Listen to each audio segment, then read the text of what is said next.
Yes ngono dunya biasa wae, urip wis biasa wae. Maksudnya biasa wae penting soleh, di hati soleh, rezeki wis minawos. Wae taluk wae pangeran, ora usah sok suci, ora usah sok bener dhewe biasa wae. Dunya wis kabeh kersane napa? Pangeran. Ya sudah seperti ini. Yang soleh kaya Salabah malah akhirnya suul khotimah. Padahal dulu disebut hamamatul masjid, tukang iktikaf. Gak tahu mulai ke masjid, tapi akhirnya suul khotimah. Wahsi sing mateni kekasih Nabi, rupane mateni Hamzah ditakdir husnul khotimah. Makanya donga ya muqallibal qulub tsabbit qalbi ala dini. Kita tidak pernah tahu. Nah, kenapa kalau saya ngaji PD? Mereka aku muji pangeran, saya tidak pernah mikir awakku, tak penting awakku, penting muji pangeran. Ngaji itu artinya kan muji pangeran, muji ilmune pangeran, ya sudah selesai. Itu anakku donga itu mikir awakmu dhewe. Mulane donga mek ngaji ku derajate dhuwur ngaji. Mergo ngaji muji pangeran, nak donga mikir awake dhewe. Makanya masyhur itu ada dua kelompok di masjid, yang satu diskusi halal haram, yang satu berdoa. Nah, terus Nabi keluar dari rumah berdiri sempat ragu, saya kemana? Terus akhirnya Nabi ngendikan mereka itu berdoa kalau Allah mengabulkan ya disembadani. Tapi mereka belajar halal haram. Itu perintahnya Allah, saya sebagai Nabi. Terus akhirnya Nabi gabung kelompok yang belajar halal haram. Karena belajar halal haram artinya ingin menghidupkan hukumnya Allah Ta'ala. Tapi nak wong donga kepingine iku kabul kajate. Intine mikir awake dhewe. Makanya saya termasuk ulama yang jarang berdoa. Tapi ya berdoa tapi kadang-kadang. Nah kowe kan gak kontribusi ning agama ora pati ya ndonga. Oh dasar murahan. Ya tapi piye mulang ya ora payu. Jadi kadang-kadang kula dibantah. Lah jenengan mulangi payu Gus. Lah kula ora payu, ndonga-ndonga ngono. Ya tapi aku ngerti pangeran ra bakal nyembadani barno ora Gus. Pangeran ya paling ya sedikit sithik ngono cukup. Kula termasuk orang yang enggak setuju ya kalau orang sholawatan terus berlebihan tapi khidmah ini Nabi kurang. Maksudnya gini loh, sholawatan berlebihan ya. Redaksi sholawat tentang Nabi itu kecil. Bukan sholawat jumlahnya enggak. Redaksi tentang Nabi itu kecil, sementara tentang keinginannya itu saya tidak suka. Saya suka sholawatan itu ya yang nyifati Nabi banyak, kemudian keinginannya kecil. Itu bagus. Kayak Ikhya itu loh, kayak Ikhya Abdul Hasan Asadili itu kalau dongo itu jaluke mung swidik paling baris paling terakhir. Misalnya gini, nahmaduka ya man huwa la ilaha illa anta arrahmanur rahim itu langsung in sampai nyifati Allah itu 99. Buar ngono nganti berkuras-kuras. Lagi terakhir mau jaluk dongo sithik. Nah kowe kan enggak muni muji Allah mau basa-basi tok. Alhamdulillahirabbil alamin wassalatu wassalamu ala Muhammadin. Mau nggo syarat tok. Baru ke Allahumma inna nas'aluka nganti telung lari. Telung halaman. Tapi pas muji pangeran, alhamdulillahirabbil alamin wassalatu wassalamu ala Muhammadin. Bariku terus donga njaluk mapan, tolak buala. Yo wae. Mana jare pangeran, muji kekasihku suwidik dongane kecangkeman. Lah saya tuh gak suka jenis itu. Harusnya sholawatnya itu yang panjang. Maksudnya nyifati Nabi yang panjang. Baru mintanya sedikit. Itu bagus ya. Duwe akhlak. Makanya saya di antara sholawat yang senang itu sholawatnya Habib Ali Al-Habsyi yang arang Simtutur. Itu kalau beliau baca sholawat itu sholatan yattasilu biha ruhul musolli alaihi bi fayam basitu fi qalbi sirru nuri ta'alluqi bi wa hubbi wa yuktabu biha bi inayatillahi ta'ala fi hisbi. Jadi dia baca sholawat itu, ya Allah berikan sholawat kepada kekasihmu Muhammad. Dengan sholawat ini rohnya saya, musolli itu rohnya saya yang membaca sholawat, bisa sambung dengan rohnya Rasulullah. Dan setelah sambung saya terhitung sebagai orang yang mencintai Rasulullah. Dan saya berharap dari cinta itu saya tertulis sebagai umatnya. Nah, aku kan enggak mau sholawat itu mau. Saya termasuk orang yang enggak saya loh ya. Tapi ya tetap baik timbang nganggo primbon ya satu sholawatan itu. Tapi boleh punya etika lah dengan Rasulullah itu. Kalau dongo nyifati Nabi yang banyak, ya baru keinginan. Kan banyak itu sholawat yang seperti yang saya misalnya di kitabnya Sayyid Muhammad ada Allahumma sholli ala sayyidina Muhammad nuri kalam alladzi wa nyifati Nabi itu sampai panjang lebar baru menceritakan hajatnya. Kalau kamu kan enggak nyifati Nabi basa-basi, mau sidik mana. Malah kadang orang sholli ala Muhammad. Kok ala Muhammad muni sayyidina aja disoal. Masalah terus Baru kudungannya apa? Panjang. Saya termasuk yang enggak setuju karena itu menurut saya kurang etika. Makanya Rasulullah itu kalau berdoa kalau sudah nyifati Allah coba tak beri satu contoh saja doanya Nabi.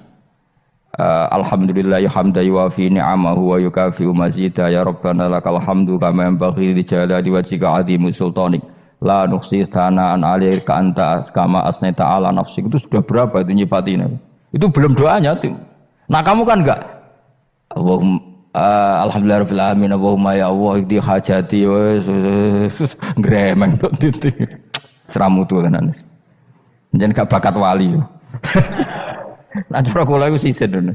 Kula ya sering ngamini dongane wong ngono tapi ning atiku amin itu maksudnya amin barno mawon Gusti.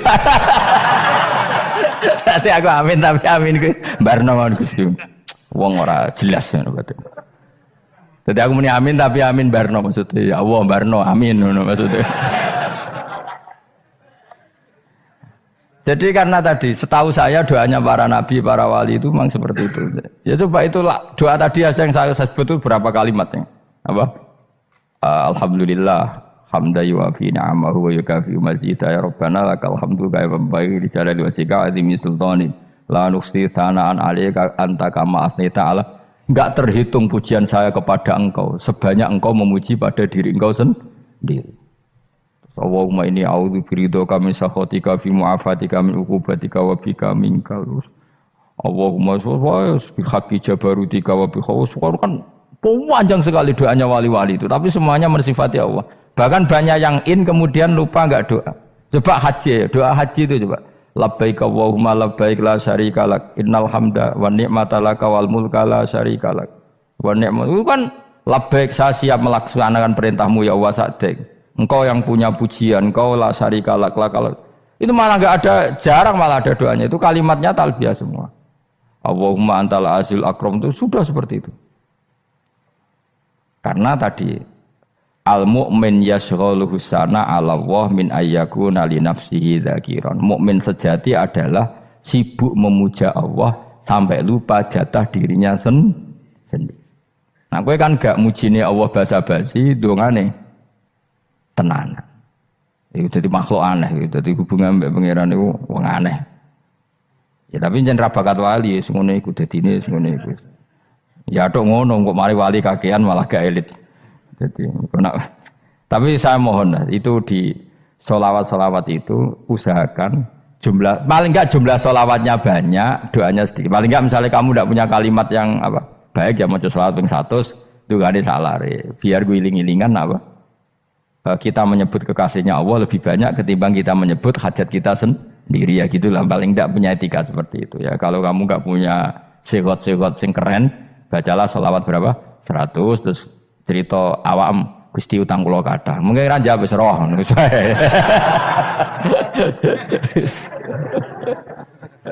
Tapi kan kita menyebut kekasihnya sampai 100, nyebut utang bisa. Ojo kok nyebut kekasih pisan, nyebut utangnya 100. Berarti yen sampeyan ditakoki pangeran, kowe nyebut kekasihku piro pisan, nyebut utang 100, dasar rayu utang ngono-ngono. Ya ada, saya termasuk orang yang enggak setuju tadi. Jadi kalau redaksi sholawat cari yang mujinya Nabi lebih lebih banyak. Karena itu nanti lebih diridhoi Allah Taala. Coba Allah sendiri kalau nyebut nabinya itu hitung saja. Laqad ja'akum rasulun min anfusikum. Jadi rasulun min anfusikum, seorang rasul yang sejenis dengan kamu. Terus azizun, orangnya sangat terhormat. Alaihi ma'anitum, rasul ini siap menanggung apa yang kalian tidak mampu. Kowe ra bakat mlebu swarga baru kaya syafaate Nabi akhirnya mlebu swarga. Kowe ra kelar korban, Nabi tahu mengorbankan kita semua. Dokha Rasulullah bikabsaini terus hada an ahli wa hada amman lam yudokhi min mati. Jenenge alihima anittum. Nabi menanggung apa yang kalian berat. Azizun, Nabi itu ali terus harisun alaikum. Nabi sangat berkomitmen menyelamatkan kalian. Haris itu keinginan yang berlebihan itu jenenge apa? Haris, kiai kuno namanya ini ngungseng, keinginan yang over.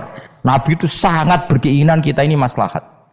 Terus bil mukminina raufur. Allah yang super saja kalau nyebut nabinya nyifati sebanyak itu.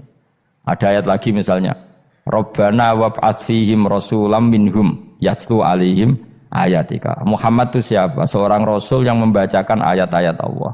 Wa yu'allimuhum, seorang rasul yang mengajari mereka Alkitab wal hikmah. Wa yuzakkihim, seorang rasul yang membersihkan akhlak-akhlak kita. Jadi artinya Allah punya tradisi kalau nyifati rasul itu banyak. Juga nyifati orang-orang sekeliling rasul. Makanya menurut saya madzhab Syiah itu enggak pas. Karena Allah kalau nyifati Rasulullah itu jika nyifati orang-orang di sekeliling Rasulullah, dan itu dengan pujian, yaitu Muhammadur Rasulullah walladzina ma'ahu asyidda walal kufar ruhama'u bainahum tarahum ruk'an sujada yabtawuna fadlan minallahi warid wa nasimahum fi wujuhim min atharis sujud. Itu kan panjang sekali, dan orang-orang sekeliling Muhammad adalah begini. Kayak apa Allah muji para ashabu Rasulillah? Masa kita ikut kelompok yang menghina ashabnya apa? Rasulillah. Makanya kita tetap madzhab ahli sunnah apa? Wal jamaah, yaitu mencintai semua sahabat. Karena Allah saja yang Tuhan mensifatinya dengan sehormat itu. Mensifati apa? Ashabu Rasulillah. Disifati orang-orang yang saling kasih sayang sama orang mukmin. Tarahum ruka'an, sujud dan komitmen hidupnya untuk rukuk dan sujud. Simahum fi wujuhim min asari sujud. Sudah asari sujud tidak usah diterjemah, nanti sensitif.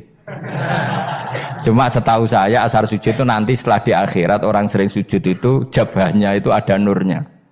Tapi kalau ada yang nafsirkan asari sujud itu warna tertentu ya semboy. Itu sensitif. Yang jelas asari sujud itu ya sudah seperti itu. Seneng kamu kok hasut. Kowe nyen provokator, nak ono apa ya? Ada hal yang begitu terus mau berlebihan. Uteke ya khisimun. Nah, kalau ora ada kepentingan pokoknya ayat si mahum fi wujuhim min atharis sujud, bahwa dalam jabahnya itu ada asaris sujud. Itu masyhur kan, saya terangkan ya, tapi gue jauh sensitif loh, biasa wae. Suatu saat Rasulullah itu ngendikan begini, nanti saya kata Nabi akan nyafaati kalian semua. Sahabat-sahabat tanya, ya Rasulullah dengan sekian miliar orang bagaimana kamu mengenali kita? Saya ulang lagi, suatu saat saya nanti akan nyafaati kalian karena saya kenal kalian. Maksudnya di akhirat. Ya apa? Di akhirat. Terus sahabat tanya, ya Rasulullah bagaimana engkau mengenali kita sementara nanti di akhirat bermiliar-miliar orang gitu.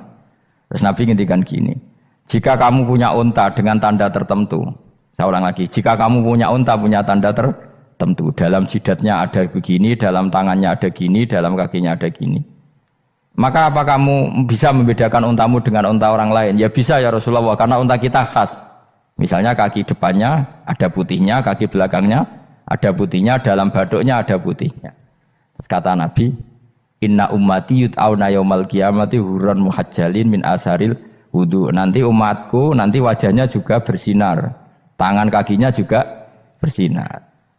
Jadi asar itu saya pastikan secara riwayat itu akhirat, maksudnya tentang akhirat. Tapi bahwa yang di dunia ada yang memulai asar itu nggih monggo mawon. Loh itu bagus kan, artinya ekspresi percepatan. Ndak apa-apa loh, daripada kok kowe ora jelas ini gitu. Maksudnya ya orang ngetok ya pancen jarang sujud tenan. Wis ora usah sensitif, tapi yang jelas ya nanti. Ya sampean kiamat ruang samu. Nanti hisab itu nanti kalau hitung hanya sekitar 3 jam. Hisabnya sak dunia itu hanya sekitar, karena malaikat itu tidak kesulitan sama sekali. Tak warai ya. Ini enggak akan salah saya dalam hal ini karena riwayatnya sahihah. Kenapa hisab itu hanya butuh rubu'un nahar, 1/4 dari siang enggak? Anggap saja siang itu 6 jam atau 12 jam, itu aja terserah. Kalau 12 paruhnya kan 6 ya. Seperti 1/4-nya berarti 3. Itu gini. Jadi nanti di mahsyar itu kan yauma tabyaddu wujuh wa taswaddu wujuh. Yaudah yang kafir itu kelap, hilang. Wajahnya, tubuhnya semuanya gelap. Yang mukmin itu semuanya terang. Jadi sudah yang tabyaddu wujuh wa taswaddu wujuh otomatis terus nyingkap. Terus pergerakannya itu delalah yang tabyaddu wujuh itu ke kanan, yang taswaddu wujuh ke kiri. Maka kamu jangan punya sinar yang kelap-kelip. Nanti kena bego yang karena gak jelas tadi. Maka kamu harus sinarnya yang sejelas-jelasnya. Ghurran muhajjalin min asaril. Bila perlu nur kamu sampai menembus langit saat itu. Makanya ketika orang mukmin sudah nurnya ada di muka, ada di tangan, masih ngendikan Rabbana atmim lana nurona karena takut masih kena bigo tadi. Karena kalau hanya wudhu tok, sikil tok kan bayangkan di miliaran orang kan bisa agak kelihatan. Tapi kalau nurnya sampai nembus langit kan itu siapa kok nurnya sampai kan malaikat langsung tahu. Lane hafal Quran, alim kan insya Allah nurnya itu. Sama zaman itu masih berdoa Rabbana atmim lana sempurnakan nur kami. Karena nanti identifikasi malaikat berdasar tadi. Kalau ada nur berarti diletakkan ashabal yamin. Kalau nggak ada nur, ashabal shimal. Nah malaikat yang dibawa bigo itu kira-kira detail nggak? Dugaan saya kalau kelap-kelip pasti kena simal. Wah ini partai kiri mesti kan. Pemenang yang wudhunya mau dulet sirah tok sidik. Karena anak madzhab Syafi'i. Sebetulnya meskipun itu sebaiknya kalau basuh sirah itu kabeh ben ora kelap kelip mana aneh pepesan terus dulat-dulit tok. Iku soben ya itu kelap kelip. Ya sudah ya. Setelah itu kata ngendikane pangeran yu'raful mujrimuna bisimahum fayukhadu bin nawasi wal aqdam. Orang-orang pendosa kelihatan maka diletakkan di kiri. Nah sama yang orang-orang baik simahum fi wujuhim min asari sujud. Jadi ayat itu jelas tentang akhirat. Tapi kira usah terus merovokasi. Seneng kamu kok ya khisimun. Maksudnya provokator gitu. Jadi nanti yang mukmin jelas nurnya. Lah nur ini nanti dengan kadar iman kamu, perilaku kamu. Ada yang kelap-kelip, ada yang. Nah yang kelap-kelip ini yang kena bigo itu tadi. Nanti setelah kena bigo ikut ashabis simal, yang kelap-kelip disortir lagi malaikat yang bagian detail kan ada nanti. Nah ini terus ditubir neraka. Yang kafir benar-benar neraka, yang ini ditubir neraka. Nah, itu nanti ini yang ngel-ngelo Kanjeng Nabi digoleki ya ini itu. Mane sakit Kanjeng Nabi, mane ana kiai saleh darani nek iso saleh dhewe sakit Nabi mergo terus goleki endi umatku sing kelep-kelip terus dicari disyafaati. Ya imma langsung dituruti Allah wa imma diumbasik ning neraka.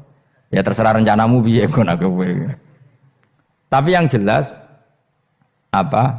Kiamat itu cepat sekali karena tadi ada identifikasi tadi. Makanya hanya cukup 3 jam karena tadi yang jelek kelihatan jelek, yang baik kelihatan baik. Makanya cepat. Ya araful mujrimuna bisimahum, orang pendosa dikenali lewat alamatnya yaitu taswaddu apa? Wujuh. Kalau orang baik dikenali lewat tabyadu wujuh. Nah, terus setelah nyingkir, ini ngono tak warai kiamat. Setelah nyingkir itu faduri babenahum bisuril lahu bab. Setelah tersingkir tadi terus lalu ada pintu penghalang, pintu pemisah. Nah pintu pemisah tadi yang sisi kanan langsung jadi surga, yang sisi kiri jadi neraka. Itu disebut faduri babenahum bisuril lahu bab batinu fi rahmatu wa dhahiruhu min kibalihil adzab. Yang pintu arah kanan otomatis wilayah surga, yang pintu kiri otomatis wilayah neraka. Nah problemnya ketika penutupan pintu itu yang kelap-kelip itu katut kemana ini yang makanya kamu jangan malok partai yang apa kelap-kelip yang nggak jelas itu koalisi kemana ya. Kalau partai besar kan iso nyalon presiden, partai kecil ini kan ikut mana ini kan sing sak ngisore 1%, 2% ini kan repot. Loh coba misalnya nur kamu 2%, berarti gelap kamu kan 98%. Kira-kira malaikat mengkategorikan kemana coba? Ayo jawab. Gelap. Loh kok ada semangat Pak. Padahal itu bagian dari kamu. Kalau satu tubuh itu sinarnya hanya 2%. Kira-kira kategorinya itu partai gelap, partai terang. Kok ada semangat kok ada itu. Berarti kegaruk kemana? Kiri. Tapi bisa saja malaikat cara berpikir gini. Tapi kok ada cahayanya ya? Padahal kata Allah yang bercahaya ashabul yamin. Kan nggak ada bilang cahaya terang. Bisa saja malaikat alhamdulillah berpikir begitu. Ya nanti kita rayu saja supaya berpikir ini kan yang penting ada cahaya. Kan Allah tidak bilang terang apa kelap-kelip. Ya mungkin saja asal ada cahaya dikategorikan lahu nur, punya apa? Nur. Tapi yang jelas saat itu pun yang sudah punya cahaya masih berdoa Rabbana atsmim lana nurona. Ya Allah saya mohon sekali nur-nur kami sempurnakan. Jadi ini saya bantu teman-teman yang hafid-hafid supaya tahu maknanya ya. Dan yang nggak hafid ya dengar ya. Kalau nur itu penting. Makanya Nabi itu kayak apa? Nabi itu orang super. Itu kalau ngendikan wa mat al min fauqi nuran wa min tahti nuran wa an yamini nuran wa an simali nuran, sampai terakhir Nabi masih mendoa untuk dirinya waj'alli nuran, dan semua tubuh saya jadi nur. Jadi Nabi sudah gitu kan. Ya Allah, jadikan sisi depanku nur, belakang kami nur, kanan nur, kiri nur. Terakhir itu apa? Waj'alni nuran, dan doa semoga semua tubuh saya jadi nur. Itu termasuk doa yang sering saya baca. Karena saya takut kelap-kelip tadi, ini bahaya ini kalau malaikat. Saya tidak tahu cara berpikir malaikat tadi. Apa ngitung 98% maka dikategorikan apa? Gelap. Apa dihitung nurnya saja? Wong instruksinya Allah kan yang ada nur ashabul yamin. Meskipun kelap-kelip kan punya nur. Saya tidak tahu nanti ikut 2% ikut mana kalau di partai koalisi itu. Ya ikut yang menang biasanya, ikut yang apa? Ya paham ya, makanya saya mohon kalau wudhu itu usahakan sempurna, terutama wudhu sholat. Kalau nggak wudhu sholat itu sebaiknya nggak sempurna, supaya ada bedanya wudhu sholat sama wudhu tidak sholat. Rasulullah itu masyhur gitu ya, Rasulullah itu kadang tawaddu'a wudhu'an khafifan, wudhu yang sederhana, yaitu hanya sekali-sekali dan tidak sempurna. Ketika ditanya as-sholat ya Rasulullah, tidak. Misalnya saya habis makan, mau tidur, biasanya ya wudhu, tapi tentu tidak perlu sesempurna kayak wudhu sholat, biar ada bedanya. Rasulullah juga gitu, beberapa kali beliau wudhu, tapi tidak sesempurna wudhunya untuk sholat. Masyhur itu di riwayat tawaddu'a wudhu'an khafifan duna wudhu'ihi lis sholat. Tapi kalau wudhu untuk sholat asbaghal wudhu, menyempurnakan wudhu. Jadi supaya ada bedanya wudhu sholat dan wudhu tidak sholat. Saya gak wong ora iso ngaji padha kabeh. Abu Bakar ya gitu. Ana wong poso sunat kok nyediakno buka, dimarahin. Istrinya pernah nyediakan buka beliau untuk puasa sunat. Itu embernya dipecahi Mbak Abu Bakar. Ditanya, kenapa gitu? Apakah kamu akan menyaingi Ramadan? Jadi gak boleh memperlakukan puasa sunat kayak Ramadan. Ya biasa saja kalau puasa sunat kok wah buka kolak apa. Ramadannya ya iri tuh. Ini gimana kok saya disaingi ini? Jadi kabeh itu ada proporsinya, ada apa? Makanya megang Quran ya wudu, megang wudu. Nah, kabeh gitaran terus wudu, pengiran tersinggung. Piye kok menjegal gitar wudu? Jadi enggak boleh kebaikan disaingi itu juga enggak boleh. Bapak gue sergep wudu sampai nyekel gitar. Ya, untuk Quran tersinggung, wah semen ibu gak sembunyi kan. Malaikat panitia kan ya tersinggung. Kabeh itu kan ada proporsinya apa? Ada proporsinya. Itu hebatnya Rasulullah. Jadi kalau beliau wudu, bahkan wudu itu wudu li sholat sama tidak sholat itu. Misalnya sholat sunat itu kamu mampu ngadeg boleh nggak duduk? Boleh. Kalau sholat fardu nggak boleh, biar ada bedanya. Fardu itu spesial, nggak boleh, harus berdiri. Kalau sunat pun harus berdiri. Fardu tersinggung, iya sunat kok nyaingi aku kan gitu kayak. Ya makanya sholat fardu wajib berdiri ya. Sholat sunat boleh duduk meskipun mampu loh ya. Nggak boleh sama. Sholat sunat pun harus berdiri. Berarti ada sunat menyaingi fardu. Ya jelas ya, jadi aturan main itu harus jelas, nggak boleh. Makanya Abu Bakar itu nggak mau kalau ada orang puasa sunat kemudian apa? Abdullah bin Mas'ud lebih parah, dia itu tukang nyuepeng orang yang selalu sholat duha. Makanya saya itu duha itu jarang, karena takut kena sweepingnya siapa? Abdullah bin Mas'ud. Itu ada orang khusyuk tiap hari duha, disweping sama dia. Apakah kamu menjadikan sholat ini jadi fardu? Kok mbok lakoni bedino? Awas nampak lakoni bedino. Daerah akhir duha dilakoni bedino. Perkara ini butuh duit. Itu kalau zaman Abdul Mas'ud kena sweeping apa? Karena berarti menandingi fardu. Yes, ora usah anut ilmu ku bahaya itu di sensitif. Cuma ini kan ilmu tetap tak utarakan. Biar kamu tahu, enggak boleh fardu disaingi itu enggak. Coba kan banyak ketentuannya tadi. Contoh paling gampang itu apa? Kalau sholat fardu boleh, enggak boleh apa? Duduk. Sholat sunat boleh duduk. Sholat sunat boleh di kendaraan sesuai jalannya kendaraan. Aynama tawajjahat bi rakhilatu. Kalau sholat fardu, kalau kamu naik unta harus turun untuk memastikan di kiblat.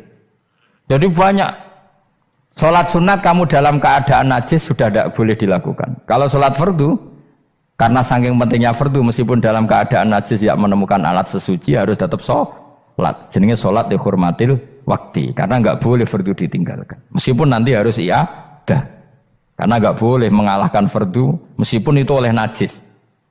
Jadi misalnya kamu pergi hanya bawa satu celana, kemudian di terminal atau apa kena najis, kena uyah sampean misalnya, kamu harus tetap wudu dan sholat. Karena nggak boleh fardu ditinggalkan. Meskipun nanti harus iyadah karena sholat kamu tidak sempurna. Dalam keadaan celana kamu najis, boleh nggak sholat sunat? Oh nggak boleh. Karena kalau fardu itu darurat memang sesuatu yang harus maka dilakukan. Tapi kalau kamu dalam keadaan nggak suci, nggak boleh melakukan sholat apa? Sunat. Karena fardu itu spesial apa? Spesial. Bukan kalau terus nanya. Wamtazil yauma ayyuhal mujrimun. Ya, jadi orang mujrimun harus terpisah dari orang apa? Mukmin. Dan yang keharusan itu ketika di surga. Tapi kalau di dunia ya boleh muamalah boleh. Ya muamalah yang halal maksudnya. Infaridu tegese misao sira kabeh ana mukminin sing pira-pira mukmin intakhtilatihim. Nalikane campure kufar utawa al mujrimin bihi kelan al mukminin. Utawa rujuke mbok walik boten napa. Maksudnya rujuke diwalik ge sami intakhtilatihim mukminin bihi kelan kufar utawa kufar ning mukminin. Alam ahad ilaikum ya bani Adam. Alam ahad ana ta ora merentano ingsun ilaikum maring sira kabeh. Amurkum tegese ana ta ora merentano ingsun kum ing sira kabeh ya bani Adam ya bani Adam. Ala lisani rusuli ing atase lisane para utusan-utusan ingsun. Bukankah saya telah merintahkan kamu wahai Bani Adam Allah ta'budu setan. Yen to ora menghamba sira kabeh asetan ing setan. Ngendikane pangeran kowe ijek kanut setan cek nemen nih. Bukankah sudah saya perintahkan kamu tidak boleh diperbudak napa setan. Maknane la tutiu tegese aja taat sira kabeh ing setan. Inna sak temene setan laku maring sira kabeh aduun musuh mubinun kang jelas. Bayinul adawati banget musuhane. Lah wong setan musuhmu kok malah mbok enut bocah kok sarap ngono. Karwan musuh kok di enut. Anut ya pangeran mergo Allah wali fid dunya wal akhirah. Wa ani buduni lan yen to nyembah sira kabeh ni ingsun. Wa anstune kelakuan budu nyembah sira kabeh ni ingsun wahidu tegese nglakoni ya tauhid sira kabeh. To mengesakno sira kabeh ni ingsun. Wa ati ulan taat sira kabeh ni ingsun. Harusnya kita hanya ibadah ning Allah Subhanahu wa ta'ala karena dia yang menciptakan kita, tempat kita kembali. Setan itu tidak siapa-siapa, makhluk yang hina, yang lemah. Kok kowe malah taat. Taat ya ning gone zat sing super, sing gawe kita, sing memberi rezeki kita dan zat yang kita kembali. Hadza utawi iki maksudane taat ning Allah taala. Hadza ay al madkur min taatillah iku siratun ku dalan tariqun tegese dalan mustaqimun kang